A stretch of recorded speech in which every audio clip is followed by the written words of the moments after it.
আমি ক্লাস 9-এর কিছু কমন প্রশ্ন নিয়ে চলে এসেছি সেকেন্ড সামেটিভ হিস্ট্রির। তো দেখো, আমি তোমাদের সবাইকে পড়েই শোনাচ্ছি। 1 নম্বর প্রশ্ন, জাতীয়তাবাদী ভাবধারার কয়েকজন সমর্থকের নাম লেখো। উত্তর হচ্ছে থিয়ার্স, লা মার্টিন, লুই ব্ল্যাঙ্ক প্রমুখ। 2 নম্বর প্রশ্ন, বিশ্বের ইতিহাসে প্রথম আন্তর্জাতিক সম্মেলন কোনটি? এটি কত খ্রিস্টাব্দে অনুষ্ঠিত হয়? উত্তর হচ্ছে ভিয়েনা সম্মেলন।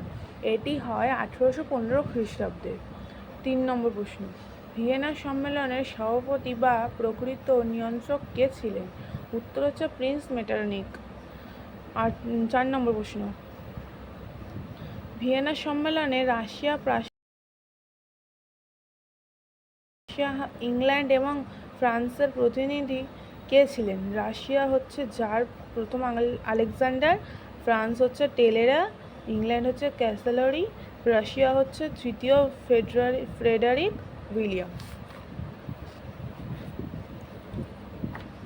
5 নম্বর প্রশ্ন, বিগ ফোর নামে কারা পরিচিত ছিলেন? Austria, England, Russia, Prussia. এটা হচ্ছে উত্তর। 6 নম্বর প্রশ্ন, ভিয়েনা সম্মেলনে কয়টি নীতি ছিল ও কী কী? উত্তর হচ্ছে 3টি নীতি ছিল, ন্যায্য অধিকার নীতি, ক্ষতিপূরণ নীতি এবং শক্তিসাম্য নীতি। 7 নম্বর প্রশ্ন হচ্ছে, ন্যায্য অধিকার নীতি অনুসারে ফ্রান্সের সম্রাট কে হয়েছিলেন? উত্তর হচ্ছে অষ্টাদশ লুই। 8 নম্বর প্রশ্ন, ভিয়েনা সম্মেলনের পর বেলজিয়াম এবং নরওয়েকে কোন দেশের সঙ্গে যুক্ত করা হয়েছিল? উত্তর হচ্ছে বেলজিয়ামকে হল্যান্ডের সঙ্গে এবং নরওয়েকে সুইডেনের সঙ্গে। 9 নম্বর প্রশ্ন, ক্ষতিপূরণ নীতি অনুসারে সবচেয়ে লাভবান হয় কোন দেশ? উত্তর হচ্ছে ইংল্যান্ড। 10 নম্বর প্রশ্ন, ফ্রান্স যাতে শক্তিশালী হয়ে উঠতে না পারে সেজন্য ফ্রান্সে কোন নীতি প্রয়োগ করা হয়? উত্তর হচ্ছে শক্তিসাম্য নীতি। 11 নম্বর প্রশ্ন, কোন সময়কে কেন মেটারনিখের যুগ বলে? উত্তর হচ্ছে 1815 থেকে 1848 খ্রিস্টাব্দ পর্যন্ত সময়ে মেটারনিখ ইউরোপীয় রাজনীতির উপর একচ্ছত্র অধিকার বিস্তার করেছিলেন। এই সময় তার ইচ্ছা অনুসারে ইউরোপীয় রাজনীতি পরিচালিত হয়েছে, অর্থাৎ তিনি ছিলেন ভাগ্য নিয়ন্তা। তাই এই সময়কে মেটারনিখের যুগ বলে।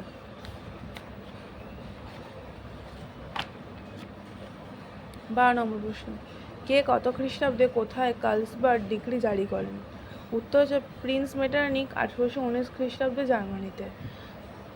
13 নম্বর প্রশ্ন, কার্লসবার্গ ডিক্রি কি? উত্তর হচ্ছে 1819 খ্রিস্টাব্দে মেটারনিখ জার্মানির শহর থেকে যে হুকুমনামা জারি করেন তা কার্লসবার্গ ডিক্রি নামে পরিচিত। 14 নম্বর প্রশ্ন, কত খ্রিস্টাব্দে ইউরোপীয় শক্তি সমবায় বা কনসার্ট অফ ইউরোপ গঠিত হয়েছিল? উত্তর হচ্ছে 1815 খ্রিস্টাব্দে। 15 নম্বর প্রশ্ন, কোন দুটি চুক্তির মাধ্যমে ইউরোপীয় শক্তি সমবায় বা কনসার্ট অফ ইউরোপ গঠিত হয়েছিল? উত্তর হচ্ছে পবিত্র চুক্তি এবং চতুশক্তি চুক্তির মাধ্যমে। 16 নম্বর প্রশ্ন, কত খ্রিস্টাব্দে পবিত্র চুক্তি ঘোষিত হয়? এই চুক্তির উদ্ভাবক কে ছিলেন? উত্তর হচ্ছে 1815 খ্রিস্টাব্দে। উদ্ভাবক রাশিয়ার জার প্রথম আলেকজান্ডার। 17 নম্বর প্রশ্ন হচ্ছে, কত খ্রিস্টাব্দে চতুশক্তি চুক্তি স্বাক্ষরিত হয়? এই চুক্তির উদ্ভাবক কে ছিলেন? উত্তর হচ্ছে 1815 খ্রিস্টাব্দে। উদ্ভাবক প্রিন্স মেটারনিখ। 18 নম্বর প্রশ্ন হচ্ছে, চতুশক্তি চুক্তিতে স্বাক্ষরকারী দেশগুলি কী কী? উত্তর হচ্ছে অস্ট্রিয়া, ইংল্যান্ড, রাশিয়া এবং প্রাশিয়া। 19 নম্বর প্রশ্ন হচ্ছে, চতুশক্তি চুক্তি বা শক্তি সমবায়ের প্রথম বৈঠক কত খ্রিস্টাব্দে কোথায় হয়? উত্তর হচ্ছে 1818 খ্রিস্টাব্দে জার্মানির আইলা স্যাবেল শহরে।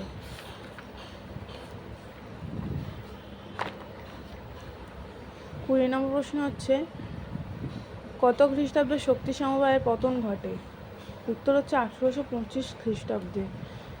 21 নম্বর প্রশ্ন, অষ্টাদশ লুইয়ের পর ফ্রান্সের সম্রাট কে হন? তিনি কি উপাধি নেন? উত্তর হচ্ছে 1824 খ্রিস্টাব্দে দশম চার্লস উপাধি নেন ডিউক উপাধি নেন ডিউক অফ আর্টেস। 22 নম্বর প্রশ্ন হচ্ছে পলিগনের কে ছিলেন? উত্তর হচ্ছে ফ্রান্স সম্রাট দশম চার্লসের প্রধানমন্ত্রী। তো এই ছিল আজকের ক্লাস 9-এর সেকেন্ড সামেটিভের হিস্ট্রি কোয়েশ্চেন অ্যান্ড অ্যান্সার। তো তোমাদের যদি ভালো লেগে থাকে তো আমাকে সবাই তোমরা মানে সাপোর্ট করো। আরও এরকম ভিডিও পেতে চাইলে লাইক, সাবস্ক্রাইব, কমেন্ট এইগুলো করো। তো আজকের মতো এইটুকু।